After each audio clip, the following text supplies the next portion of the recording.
네, 안녕하세요. 오늘은 성경 사무엘하 11장을 좀 깊이 들여다볼까 합니다. 이스라엘의 그 위대한 왕 다윗 이야기 중에서요, 가장 어둡다고 할 수 있는 정말 극적인 전환점 중 하나인데요.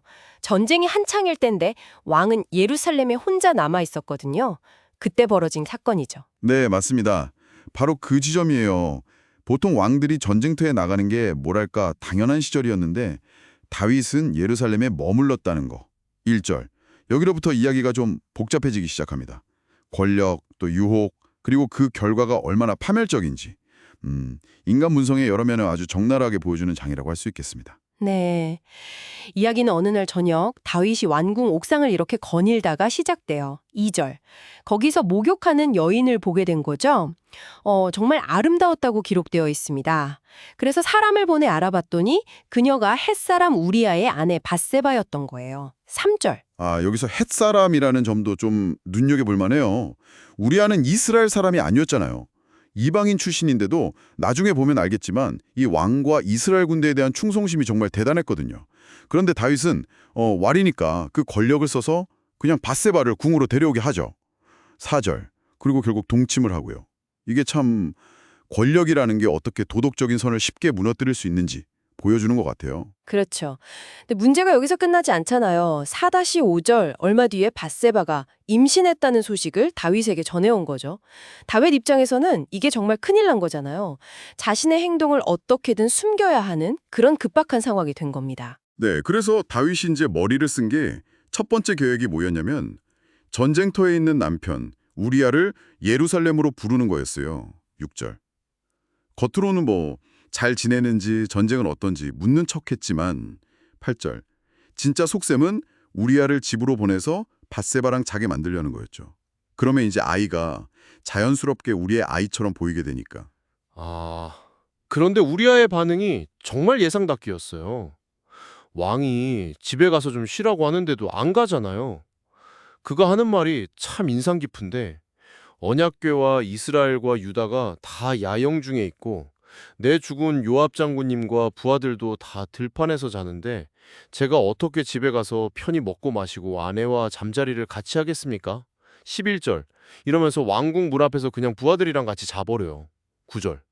아니, 이방인 출신인데도 이런 충성심과 군인 정신이라니 정말 대단하지 않습니까? 그렇죠. 왕의 행동과는 너무나 극명하게 대조가 됩니다. 다윗은 다음 날 또 우리아를 취하게 하려고 술까지 먹여요. 13절. 어떻게든 집에 보내려고. 그런데도 우리아는 끝까지 버팁니다. 집으로 안 가요. 이 우리아의 강직함 때문에 다윗의 첫 번째 은폐 시도는 그냥 완전히 실패로 돌아가 버린 거죠. 여기서 다윗의 선택이 정말 무서워집니다. 계획대로 안 되니까 훨씬 더 끔찍한 방법을 쓰잖아요. 직접 편지를 써서요. 그걸 우리아 손에 들려서 요압 장군에게 보냅니다. 14절. 자기 죽음이 담긴 편지를 자기가 직접 들고 가게 하다니. 그 편지 내용이 정말 충격적이죠. 우리아를 제일 치열한 전투 맨 앞에 세우고 너희는 뒤로 물러나서 그가 맞아 죽게 해라. 16절 이런 명령이었어요. 자기 죄를 덮으려고. 충성스러운 부하를 일부러 죽음으로 몰아넣는 거잖아요. 이게 권력의 가장 추악한 모습이죠 뭐. 처음 시도가 실패하자마자 바로 이런 살인 계획으로 넘어가는 걸 보면 권력이 어떻게 죄책감을 무디게 만들고 자기 합리화를 시키는지 좀 보여주는 것 같아요. 네.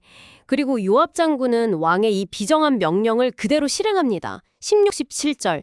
일부러 격전지에 우리아를 배치했고 결국 우리아는 거기서 전사하고 말죠. 요압도 참. 그렇죠. 전룡을 보내서 이제 전쟁 소식을 보고하게 하는데 그때 미리 지시를 내려요.